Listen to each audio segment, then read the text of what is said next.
इस कहानी में हमें दिखाया जाता है कि एक जहरीला वायरस फैलने की वजह से पूरी दुनिया के सभी इंसान ज़ॉम्बी में बदल चुके हैं। लेकिन ये कोई आम ज़ॉम्बी नहीं, बल्कि ये इतने तेज हैं कि दौड़ते हुए हवाई जहाज को भी पकड़ सकते हैं। कुछ तो इतने चालाक हैं कि इंसानों से भी हटकर सोच सकते हैं, और कुछ ज़ॉम्बी कई किलोमीटर दूर अपने टारगेट को सूंघने की ताकत से ढूंढ सकते हैं।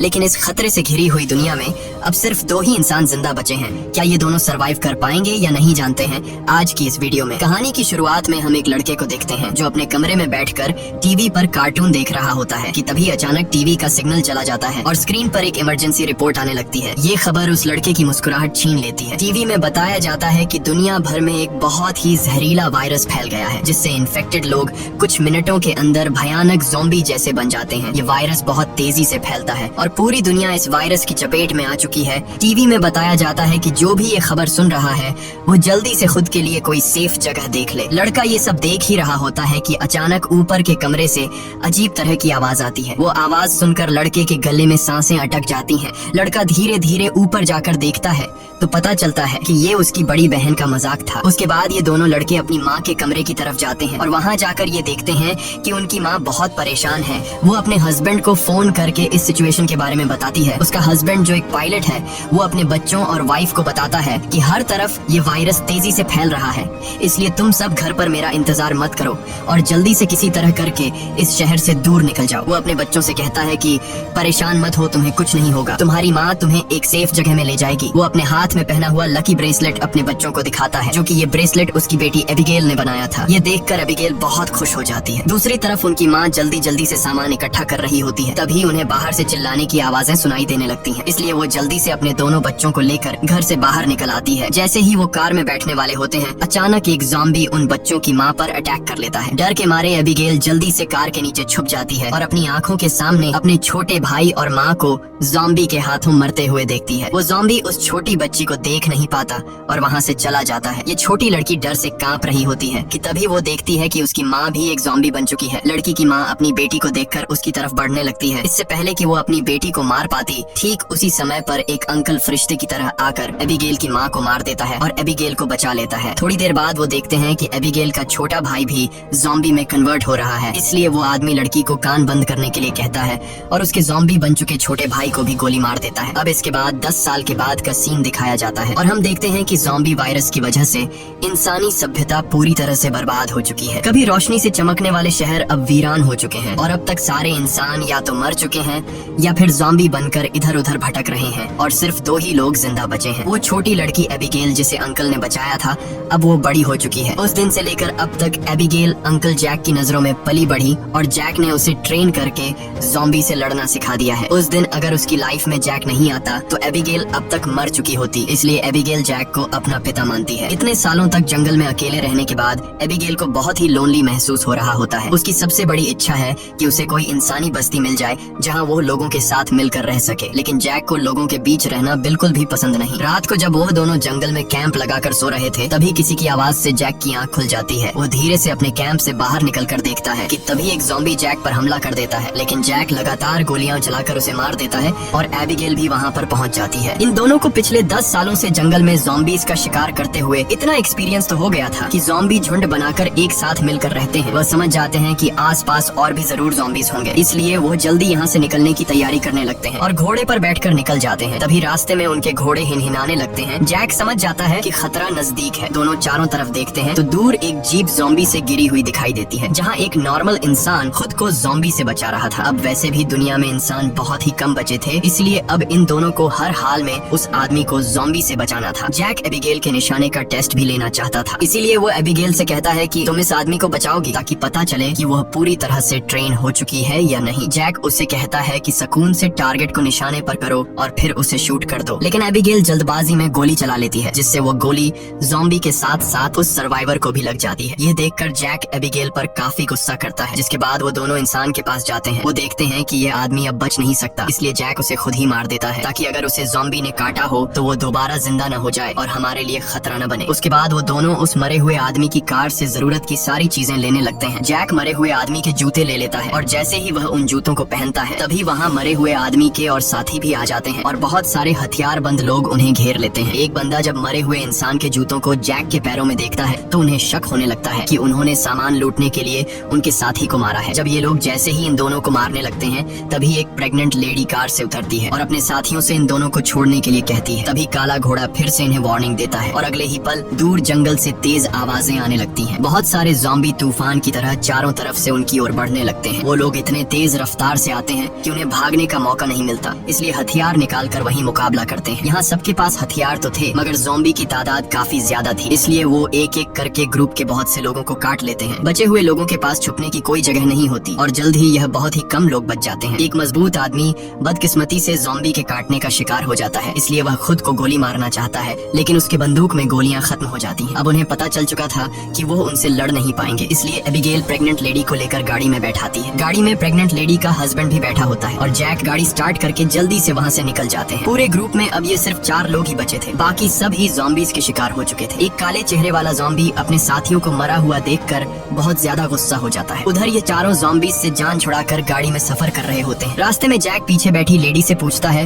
कि तुम हो कौन और यहाँ क्या कर रहे थे। पूछने पर पता चलता है कि यह बचे हुए लोग शिप टाउन नाम की जगह पर जाना चाहते थे जहाँ पर सेफली इंसान रहते हैं। वहाँ जरूरत की तमाम फैसिलिटीज हैं और हम सब वहाँ जाकर एक नॉर्मल जिंदगी गुजारना चाहते थे। ये सुनकर एबिगेल बहुत खुश होती है क्योंकि यही तो वो जगह है जहाँ वह हमेशा से जाना चाहती थी। जिस पर जैक ने कहा कि यहाँ पर कोई भी ऐसी कॉलोनी वगैरह नहीं है, मैं पिछले 10 सालों से यहाँ वहाँ भटक रहा हूँ, मुझे तो कोई ऐसी कॉलोनी नहीं दिखाई दी। तभी अचानक बीच रास्ते में उनकी गाड़ी खराब हो जाती है। इस दौरान प्रेग्नेंट लेडी का हस्बैंड बाहर निकलता है जिसका नाम डेविड है। वह उनसे कहता है कि मैं एक मैकेनिक हूँ और मैं इसे ठीक कर सकता हूँ, लेकिन औजार न होने की वजह से गाड़ी ठीक नहीं हो पाती, इसीलिए यह लोग गाड़ी को यहीं पर छोड़कर पैदल सफर करने लगते हैं। कई किलोमीटर सफर करने के बाद वह लोग एक वीरान सोसाइटी में पहुँच जाते हैं। यहाँ ऊंची इमारतें अभी भी खड़ी हैं, लेकिन हर तरफ मौत की शांति छाई हुई है। ये लोग सबसे पहले इस जगह की अच्छी तरह से जांच भी करते हैं। जब उन्हें कोई खतरा महसूस नहीं होता तो यह लोग रात यहाँ गुजारने का फैसला करते हैं। रात को वह लोग आग जलाकर खाना पकाते हैं। एबिगेल शिप टाउन नाम के उस जगह पर जाने के लिए बहुत बेताब थी। वह उस प्रेग्नेंट औरत से उस जगह के बारे में बातचीत करने लगती है। प्रेग्नेंट औरत उससे बताती है कि हमारा पहले से उस शिप टाउन में रहने वाले लोगों के साथ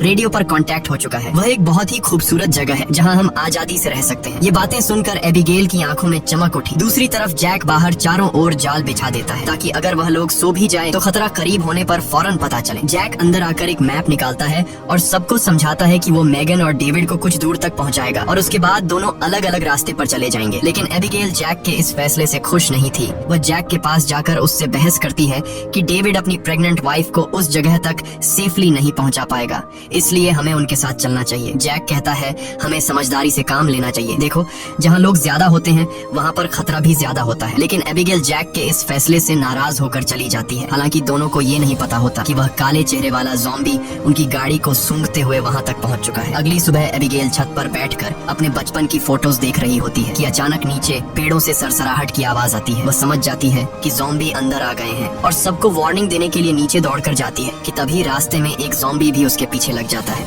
एबिगेल खुद को बचाते हुए ऊपर सीढ़ियों पर चढ़ने लगती है और पीछा करने वाले ज़ॉम्बी को झटका देते हुए नीचे गिरा देती है। लेकिन इस चक्कर में उसका बैलेंस बिगड़ जाता है जिससे वह भी नीचे गिरने वाली होती है। लेकिन तभी जैक ने वक्त पर आकर उसे बचा लिया। थोड़ी देर बाद काले चेहरे वाला ज़ॉम्बी अपने साथियों के साथ वहाँ पहुँच जाता है क्योंकि उसे पता चल जाता है कि उनका साथी कहाँ पर मरा है। लेकिन वह पहले से बिछाई गई जाल में फंस जाते हैं जिसमें काफी सारे ज़ॉम्बी मारे जाते हैं। जैक धमाके की आवाज सुनकर समझ जाता है कि ज़ॉम्बी का झुंड उस जगह तक पहुंच गया है जहां हम कल रात ठहरे थे और ज़ॉम्बी अभी तक उनका पीछा कर रहे हैं। लेकिन अच्छी बात ये थी कि ये लोग उस जगह को छोड़कर वहां से आगे निकल चुके थे। तभी रास्ते में एबिगेल को याद आता है कि थोड़ी दूर पर एक छोटा सा हवाई अड्डा है जहाँ पर मेरे फादर काम किया करते थे। शायद वहाँ कुछ हवाई जहाज बचे हों जिससे हम आसानी से शिप टाउन तक पहुँच सकते हैं। लेकिन जैक कहता है कि अगर हम एयरपोर्ट गए तो वह एक खुली जगह है और अगर वहाँ ज़ॉम्बीज ने घेर लिया तो वहाँ हमारे पास जान बचाने का कोई रास्ता नहीं होगा और मुश्किल है कि हमें वहाँ एरोप्लेन भी मिल जाए। लेकिन एबिगेल के बार बार कहने पर वह वहाँ जाने के लिए मान जाता है। जिसके बाद ये लोग एयरपोर्ट आ गए लेकिन यहाँ पर कोई भी एरोप्लेन नहीं था। जैक कहता है देखा, मैंने कहा था यहाँ पर कोई भी एरोप्लेन नहीं होगा। लेकिन जब वह लोग वहाँ पर एक छोटे से गराज में पहुँचते हैं तो गराज का दरवाजा खोलते ही लकीली वहाँ उन्हें एक छोटा एरोप्लेन मिल जाता है। ये देखकर ये लोग बहुत खुश हो जाते हैं क्योंकि अब उनका शिप टाउन तक पहुँचने का रास्ता आसान हो गया। लेकिन ये हवाई जहाज बहुत दिनों से इस्तेमाल नहीं हुआ था, इसलिए मैकेनिक डेविड कहता है कि उसे उसे ठीक करने की जरूरत है। ज्यादा नहीं, मैं उसे 10 से 15 मिनट के अंदर ठीक कर दूंगा। जब तक डेविड एरोप्लेन को ठीक करता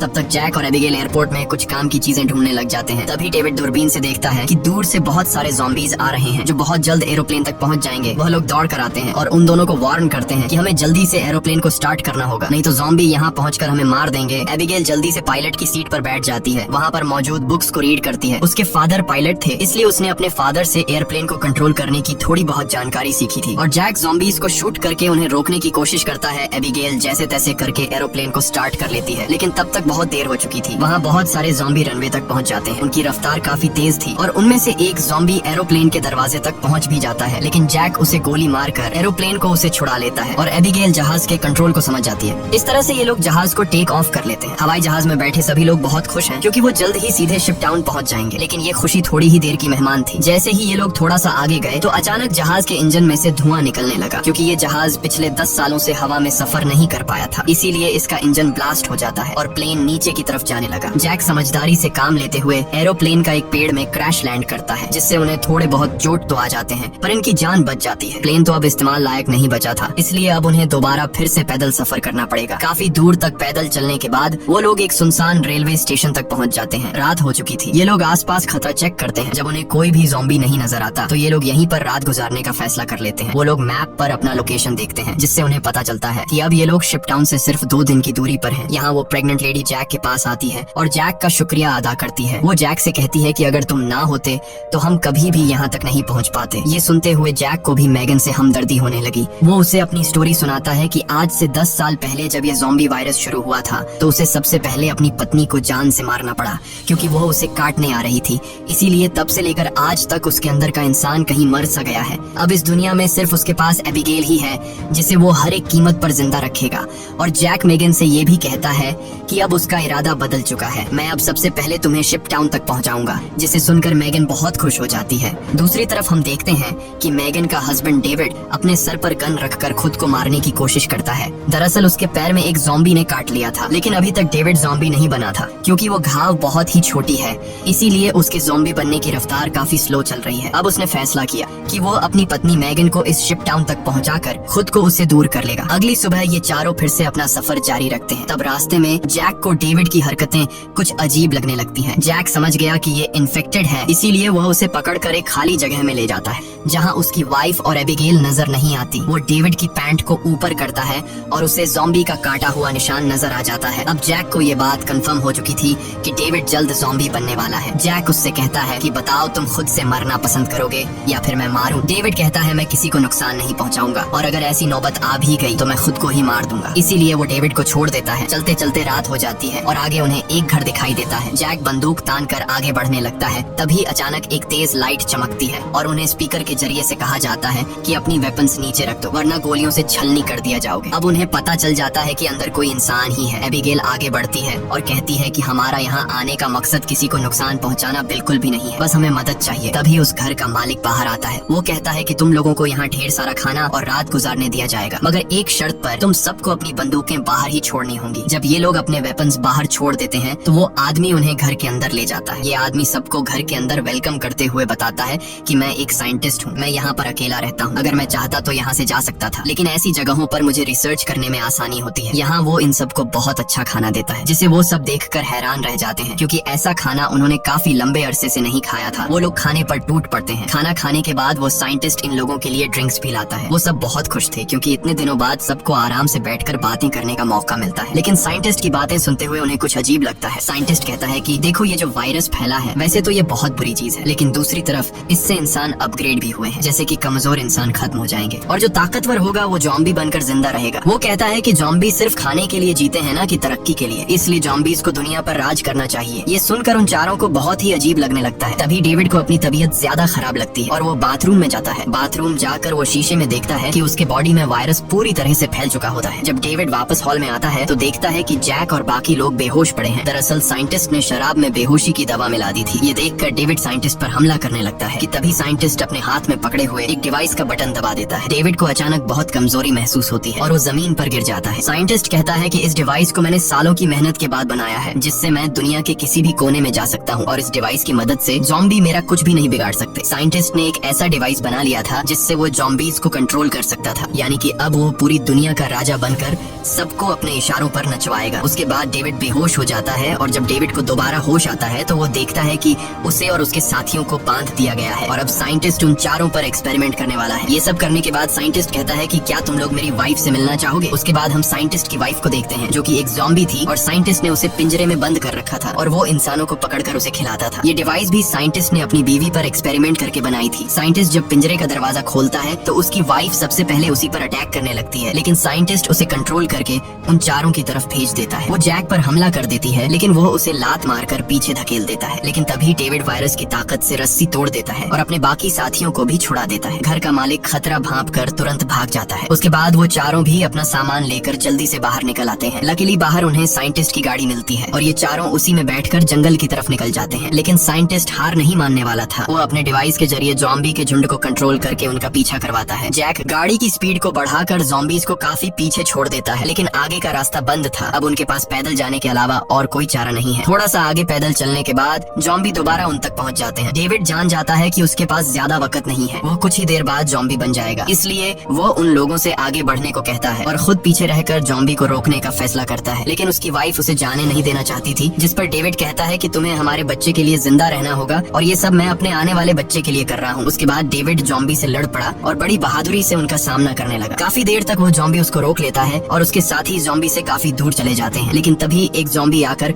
डेविड को मार देता है। जैक मेगन को गोद में लेकर आगे की तरफ बढ़ता है और फाइनली ये लोग उस जगह तक पहुंच जाते हैं जहां पर इंसानों की बस्ती थी। एबिगेल मदद मांगने के लिए चिल्लाने लगती है क्योंकि उनके पीछे बहुत सारे ज़ॉम्बी थे। ऊपर टावर पर बैठे दो पहरेदारों ने उन्हें देख लिया और वो अब स्नाइपर से ज़ॉम्बीज को शूट करके उन्हें कवर देने लगे। जल्द ही उन लोगों के लिए एक बोट भी भेजी जाती है और ये तीनों उस बोट में बैठकर शिप टाउन के अंदर पहुंच जाते हैं। काले चेहरे वाला ज़ॉम्बी अपने साथियों को आगे बढ़ने से रोकता है क्योंकि आगे पानी का रास्ता है और वो उसे पार नहीं कर सकते थे। दूसरी तरफ मेगन की डिलीवरी होने वाली थी और उसे तुरंत इलाज की जरूरत थी। अच्छी बात ये है कि यहाँ डॉक्टर और हॉस्पिटल की फैसिलिटी भी मौजूद थी। अगली सुबह हम देखते हैं कि इस जगह को कई बड़े जहाजों से जोड़कर एक टाउन बनाया गया है जिसके चारों तरफ पानी है। जैक एबिगेल से कहता है कि अब हमें यहाँ से जाना चाहिए, लेकिन एबिगेल ने यहीं रहने का फैसला कर लिया है। उसे लोगों के बीच रहने में बहुत मजा आ रहा है। इसी बात पर दोनों में बहुत झगड़ा होता है। तभी एक डॉक्टर आती है और बताती है कि मेगन ने एक बेटी को जन्म दिया है, लेकिन खून ज्यादा बहने की वजह से वो शायद ज्यादा दिन नहीं जी पाएगी। ये सुनकर जैक का मन उदास हो जाता है। वह जल्दी से हॉस्पिटल के कमरे में जाता है। मेगन बहुत कमजोर हो चुकी है और वह अपनी बेटी को जैक के हवाले करना चाहती है और वह चाहती है कि वह भी एबिगेल की तरह बड़ी हो। जैक को अपनी मरी हुई वाइफ की याद आती है और मेगन की बेटी को अपने पास रखने के लिए तैयार हो जाता है। इधर एबिगेल एक हैंडसम लड़के के साथ एंजॉय कर रही होती है। उसने कभी सोचा भी नहीं था कि इतने सारे लोग एक साथ बैठकर शराब पी सकते हैं और खूबसूरत संगीत पर जमकर नाच गा सकते हैं, इसलिए उसका यहीं रुकने का इरादा और भी पक्का हो जाता है। थोड़ी देर बाद एबिगेल उस हैंडसम लड़के को चुपके से एक कैबिन में जाते हुए देख लेती है। उसे देखकर वह भी अंदर चली जाती है। वहाँ पहुंचकर वह देखती है कि ये कैबिन पूरी तरह से तारों और बमों से भरा हुआ है। वहाँ एक वायरलेस स्विच भी लटका हुआ होता है। जैसे ही वह उस स्विच को टच करती है तभी वह लड़का भाग कर आता है और बताता है कि उन्होंने शिप टाउन के नीचे बम लगाए हैं। अगर कभी ये जगह खतरे में पड़ती है तो लोग उस रास्ते से भाग जाएंगे और बाहर से इस जगह को उड़ा देंगे। लेकिन दोनों को बिल्कुल भी अंदाजा नहीं होता कि ये दिन इतनी जल्दी आ जाएगा। वह साइंटिस्ट गुस्से में वहाँ तक भी पहुँच जाता है। वह देखता है कि इन लोगों ने बहुत सारे ज़ॉम्बीज को मार दिया है जिनके सहारे वह इस दुनिया पर राज करना चाहता है। वह अपने कंट्रोल डिवाइस के जरिए उस काले चेहरे वाले ज़ॉम्बी राजा को अपने कंट्रोल में कर लेता है। साइंटिस्ट की मदद मिलने के बाद शिप टाउन के नीचे का पानी अब उन्हें नहीं बचा सकता था। बहुत सारे ज़ॉम्बी पानी के नीचे से उन शिप्स पर पहुंच जाते हैं और लोगों पर अचानक अटैक कर लेते हैं, जिनमें से बहुत से लोग मारे जाते हैं। लोगों के बीच हलचल मच जाती है। इधर जैक को भी इस बात का पता चल जाता है कि ज़ॉम्बीज ने अटैक कर लिया है। जैक को एबिगेल की चिंता होने लगती है और वह उसे ढूंढने लग जाता है। वह ज़ॉम्बीज को मारते हुए आगे बढ़ता है और आखिरकार वह एबिगेल को ढूंढ लेता है। दूसरी तरफ सन की साइंटिस्ट भी शिप पर पहुंच जाता है और एबिगेल को पंच मारकर नीचे गिरा देता है। ये देखकर जैक गुस्से में आकर साइंटिस्ट की तरफ दौड़ने लगता है कि तभी एक ज़ॉम्बी बीच में आकर उससे धक्का देकर नीचे टैंक में फेंक देता है और वहाँ वह साइंटिस्ट भी पहुंच जाता है और जैक से बदला लेना चाहता है। वह जैक को लात मारकर गिरा देता है, लेकिन जैक को पता था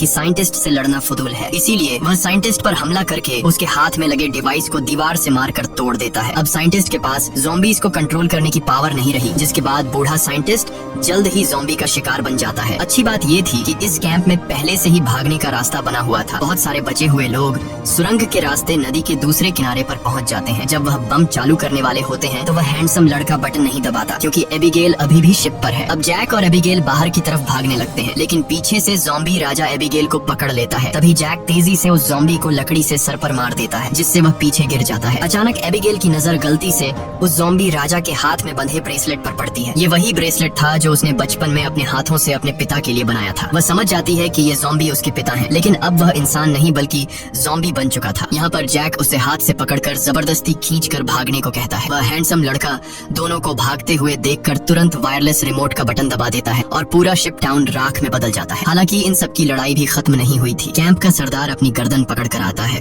क्योंकि लड़ाई में उसे ज़ॉम्बी ने काट लिया था। वायरस के फैलने से पहले ही काले चेहरे वाले ज़ॉम्बी ने उस पर हमला कर दिया। हैरानी की बात ये थी कि ज़ॉम्बी राजा भी धमाके में बच गया था। जैक तुरंत दौड़कर उस ज़ॉम्बी राजा से लड़ने लग जाता है, लेकिन जैक ज़ॉम्बी राजा के सामने कमजोर पड़ रहा था। इसीलिए एबिगेल जमीन से बंदूक उठाती है और ये जानते हुए भी कि सामने खड़ा ज़ॉम्बी राजा उसका पिता है, लेकिन वह उसे पालने पोसने वाले जैक को मार रहा था।